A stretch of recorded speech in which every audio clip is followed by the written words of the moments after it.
The internet is running wild with theories about Brian Laundrie right now after drone footage over the Laundrie's backyard went viral. The main reason for it going viral though is not only the fact that Brian's dad is pointing out at the drone, but because the internet detectives online noticed what appeared to be a bunker in their backyard. Many people today are picking apart the photo taken over Brian Laundrie's parents' house in Northport, Florida. The big thing that people focused on though was this large white colored pit in their backyard, leading many to believe that this could be where Brian has been hiding out. Yes, the person of interest in the Gabby case may have never even left his own property.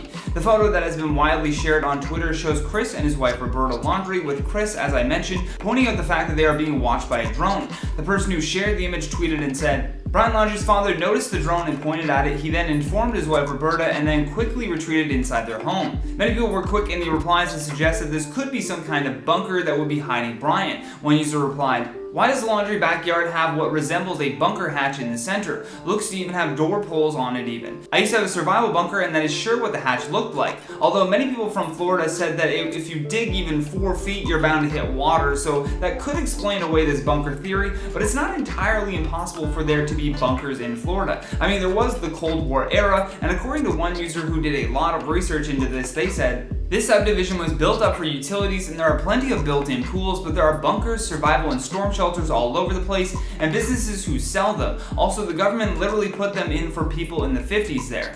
On the flip side of things, let's say it's not a bunker at all and there's no chance that Brian is hiding out there. Why in the world are his parents just getting some landscaping done while their son is out missing? You would think, being accused of something heinous aside, that they would at least not be calmly going through their regular day-to-day activities. It just seems strange. Although I've also never had a son on the run from the FBI, so I wouldn't know how you would act in that scenario, but I don't think I would be calmly gardening. According to another Twitter user, "Google Earth shows no white ground structure in the yard, no fence either. Wonder how new that is and if the FBI searched that. They bought the house in 2015. Alternatively, it could just be some kind of pool pump, because I really doubt that they built a whole bunker within 6 years of owning the property.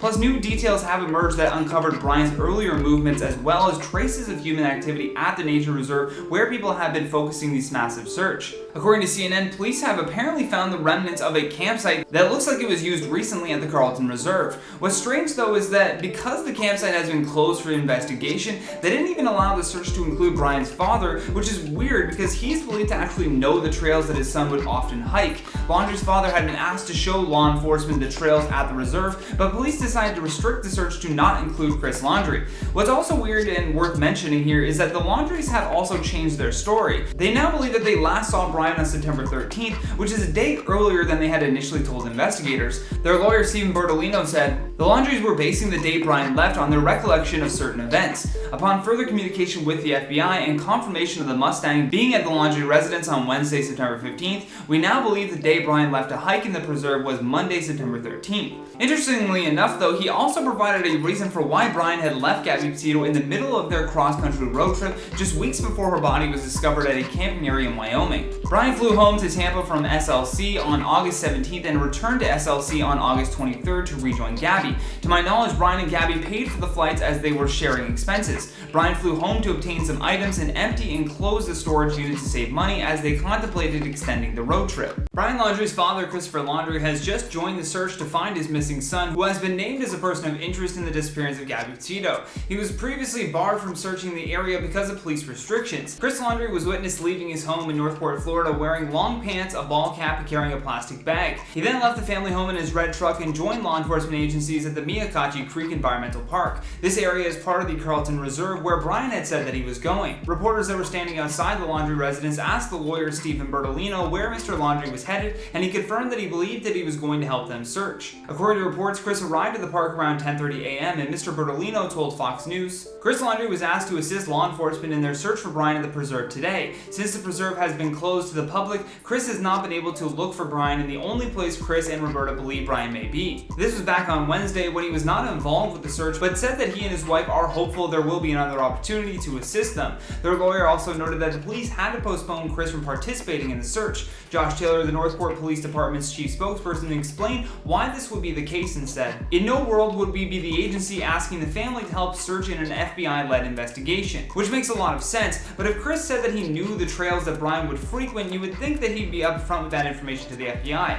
Mr. Bertolino also gave more information on why the police would would now require Mr. Laundrie's assistance instead. Mr. Bertolino said the police wanted to narrow down some of the places in the park that Brian had liked to visit in the past. I think they're just narrowing down their search based upon the inability to locate Brian on previous days. For the past 2 weeks now, the Carlton Reserve has remained the main focus by authorities in this manhunt for Brian Laundrie, but as we've mentioned in previous videos, those efforts have been scaled back in recent days. Brian's parents have remained quite silent on the situation due to the intense public scrutiny that they are facing. Hopefully the search will come to an end soon with the help of Chris Laundrie now narrowing down places that the police should be searching. In the midst of his hunt for Brian Laundrie, Dog the Bounty Hunter was just served a lawsuit for $1.3 million.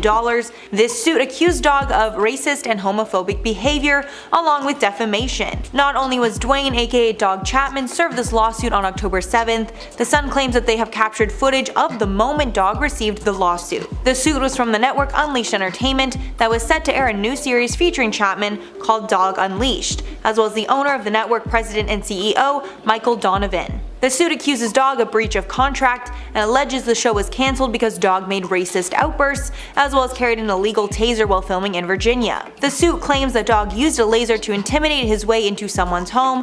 The plaintiff in the lawsuit alleges that Dog used homophobic language as well. Dog has denied all of these allegations. Earlier this year, ahead of the release of Dog Unleashed, the show was cancelled, and a statement to the public said that Dog violated their contract. Producers then said in a statement that Dog Unleashed was cancelled before it even aired over racist and homophobic comments the star made, as well as illegal activity during filming. Dog has been accused of racist behavior many times in the past. Even his own daughter named Bonnie Chapman has accused him of racism and homophobia, as well as cheating on her late mom Beth. Another daughter, Cicely Chapman, has stated that his search for Brian Laundrie is nothing more than a publicity stunt, but Dog claims they are both disgruntled employees trying to tarnish his reputation. Along with the lawsuit for illegal behavior on the set of the show, Dog is being sued by Donovan for defamation. In the lawsuit, Donovan said about Chapman, quote, "The defendant is a disgraced reality TV star who was fired by the plaintiff after his company discovered that the defendant had used racial slurs to attack teenage Black Lives Matter activists." The suit then says that after they looked further into the racial comments,